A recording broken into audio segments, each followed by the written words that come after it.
Hi friends, welcome to சனகாசினி channel. இன்றைக்கி நம்ம காணப்பயிர் ரசம் எப்படி செய்யுதுன்னு பார்க்கலாங்க. காணப்பயிர் பாப்பாவுக்கு தாளித்து கொடுத்து விட்டேங்க ஸ்நாக்ஸுக்கு. அதில் நம்ம தண்ணியை வேஸ்ட் ஆக்காமல் இந்த மாதிரி ரசம் செஞ்சுக்கலாங்க. ரசத்துக்கு நம்ம மிளகு, சீரகம், ஒரு பச்சை மிளகா, மல்லித்தழை, கருவேப்பிலை சேர்த்து இதை நல்லா குறப்பாக அடித்து எடுத்துக்கலாங்க. இப்போ நம்ம காணப்பயிர் தண்ணி இருக்கும் இல்லைங்களா, அதில் நம்ம தக்காளி போட்டு பிணைஞ்சி வச்சுக்கலாம்.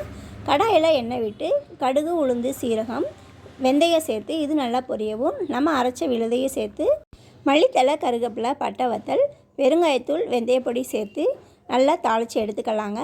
இப்போ நம்ம கலந்து வச்ச தக்காளி கரைசலும் புளி கரைசலும் சேர்த்துக்கலாங்க. ரசத்துக்கு தேவையான உப்பு நம்ம கடைசியில் சேர்த்துக்கலாம்.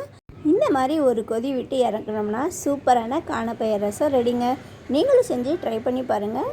எப்படி இருந்துச்சுன்னு கமெண்ட்ஸில் சொல்லுங்கள் ஃப்ரெண்ட்ஸ். அப்படியே நம்ம சனகாசினி சேனலை லைக் பண்ணி, ஷேர் பண்ணி, சப்ஸ்கிரைப் பண்ணிக்கோங்க. தேங்க்யூ.